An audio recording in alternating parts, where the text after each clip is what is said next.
Okay guys, first part of modifying our fuel tank to accept AN fittings and an in-tank pump is to get the old sending unit out.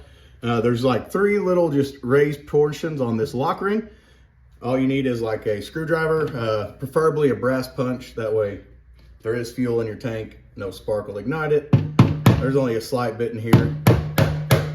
You just hit it counterclockwise till it's off.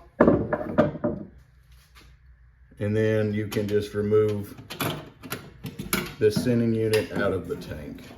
Just be nice and easy with it.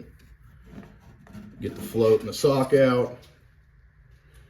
Your new sending unit should come with a new O-ring and a new lock ring. So that's as simple as it is to get the old sending unit out for the carburetor. We'll go with a 1987 Chevy R10 sending unit. That was an in-tank pump because they were EFI in 87. And we will upgrade the fuel pump to a Walboro 255.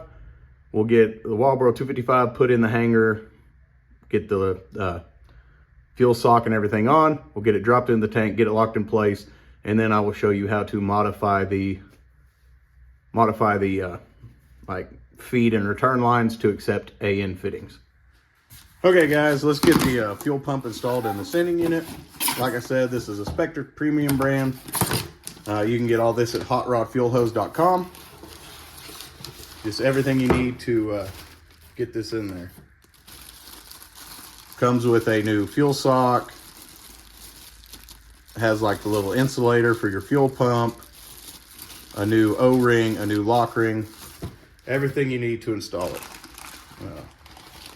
So let me run this to the trash. You can see the desiccant actually broke loose. So let me go empty this in the trash can so I don't get it all over my shop, and I'll come back. Okay, that is our passenger side fuel sending unit. And then we have a Walboro 255 fuel pump. Goes by the new brand of TI Automotive. Still Walboro. It says new Walboro feature included. Actually says it right here. Are now TI Automotive. So it is a genuine Walboro fuel pump. And it actually comes with some EFI rated submersible hose. We will have to, actually it has an adapter even, so that's pretty sweet. Usually I just cut this and splice in the new actual plug-in, but it actually has an adapter for what we're running. So, and it comes with a new O-ring, a new sock, everything like that. So let's get it mounted into our hanger, and we'll start modifying the sending unit.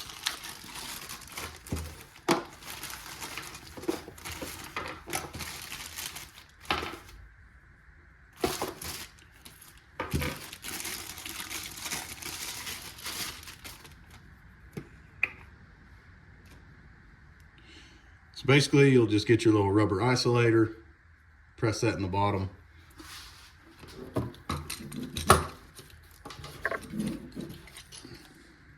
Just get it mounted in there, like so. You'll just have to spin it till you get it the way you want. We're gonna pop this cap off, just so we can see what size hose, like the hose we need.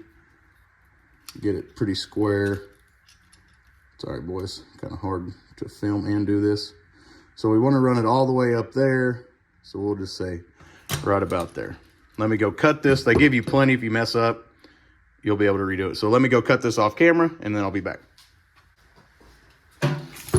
Sorry, had to go grab a screwdriver.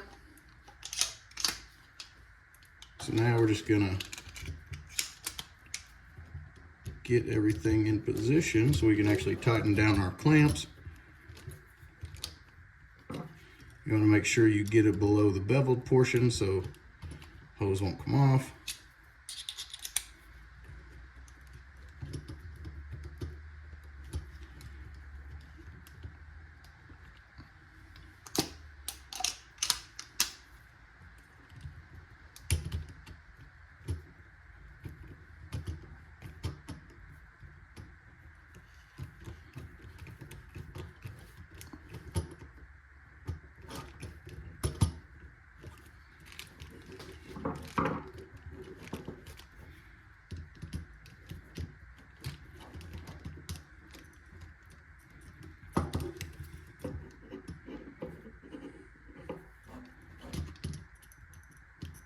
Nut driver would probably be a better tool for this job, but we're going to use a screwdriver. So, all right.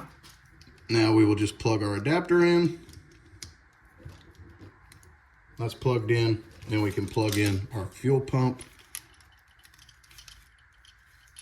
itself.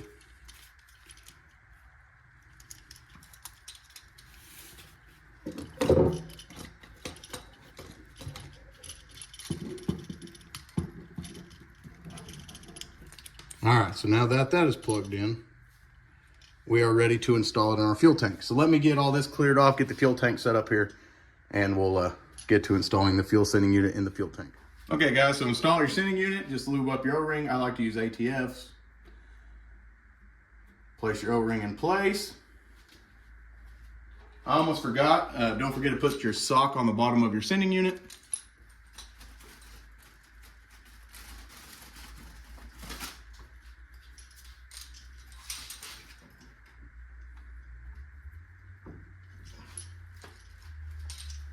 And then we will just slowly feed everything in place. If you were truly worried about not picking up fuel without the baffle, you could always buy some like Holley Hydromat or something like that. This is a passenger side. So grab our new lock ring.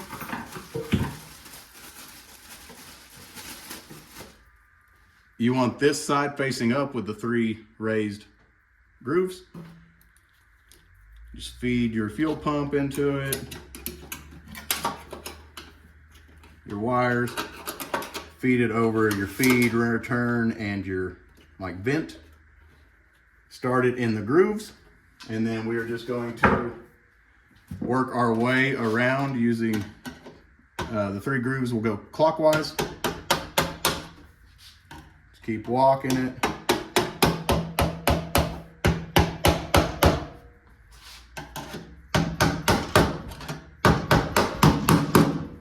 You'll hear the pitch change once it's in place. You just finish out all 3 to make sure. And that is all it takes to install the sending unit into the fuel pump, or into the fuel tank, I should say. And then next, what we're gonna do is we're just gonna pry out these tabs just a little bit for what we need to do. Now, I'm sure there are other ways to do this, but this is what I've always done. Never had any issue.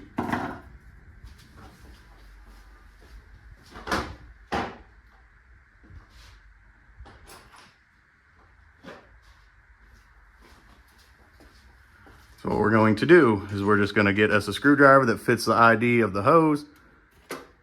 We're going to pry it up. Just like that. Then we're going to get us a little mini tubing cutter. You want it to honestly cut as close to that little bevel as you can. You want to take this nice and slow. You don't really want to put it down too hard at first because you don't want to bevel it too bad. Just crank it down a little bit, spin it 3 or 4 times, crank it down just a hair more.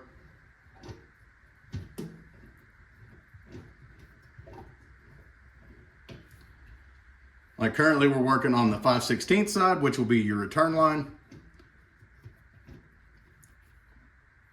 Just keep slowly working it, slowly cranking it.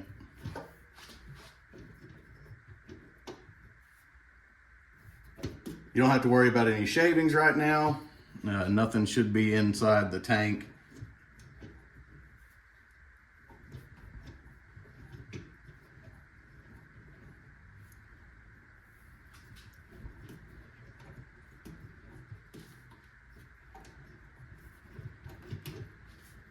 Getting close. All right, so now we cut it off. Now we will get our